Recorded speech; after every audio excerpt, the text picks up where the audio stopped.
ஆனால் இந்த 61 சிறு குளங்களையும் நாங்கள் கண்காணிப்பு அற்று கவனக்குறைவினால் தூர்வார்ந்து தேய்ந்து போக விட்டிருக்கிறோம் என்பது உண்மையாயின் அவை ஒவ்வொன்றும் ஏதோ ஒரு வகையில் நம்முடைய கூட்டு முயற்சியினால் மீளப்பெறப்பட வேண்டும். அங்கேதான் இந்த தூர்வாரல் என்ற சொல் வருகிறது.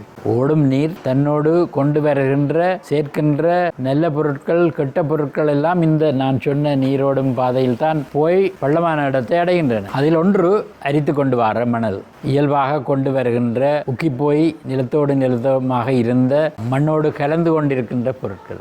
இவை இரண்டும் படியும் பொழுது அந்த வருஷத்துக்கான மாறி முடிய நீர் இழந்து போக நிலத்திலேயே அது ஒரு படியாக இருக்கும். அதைத்தான் நாங்கள் தூர் என்று சொல்லி வந்திருக்கிறோம். அது பயிருக்கு உதவக்கூடிய பசலை சத்துக்களை கொண்ட ஒரு பொருள். அதனை தூர் வாருதல் என்ற சொல்லின் மூலமும் நாங்கள் மிளவும் தெளிவாக குறிப்பிடுகிறதுக்கு காரணம், வார்ந்தெடுப்பது, சேர்த்து அணைத்து எடுத்து கொண்டு போய் பக்குவமாக வயலில் சேர்ப்பது.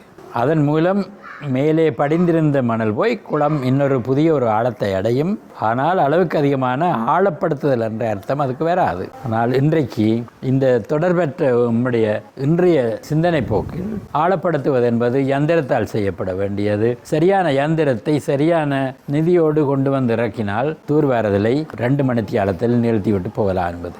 அது அந்த விடயத்தை புரியாத, அந்த நிலத்துக்கு அந்நியமான அல்லது அந்த தொழிலுக்கு பயிற்றப்படாத ஒரு யந்திரத்தை இயக்குபவரின் கையில் உம்முடைய உயிர் நாடியை கொடுப்பது போலத்தான் எனக்கு தெரிகிறது. ஆகவேதான் ஆழப்படுத்துதல் என்ற சொல்லை நம்முடைய அகராதியில் இருந்து அகற்றுவோம். தூர்வாருதல் என்பதை பக்குவமாக மேல்மட்டத்தில் படிந்த நல்ல பொருளை தவிர்த்து எடுத்து குளத்தை அடுத்த மாரிகாலத்துக்கு ஆயத்தப்படுத்துதலை தான் சொல்கிறோம் என்பதை நாங்கள் நம்முடைய இளம் நீர்வாண்மையாளர்கள் வட்டம் திரும்ப திரும்ப வலியுறுத்தி வருகிறோம். அது ஒரு செய்தி.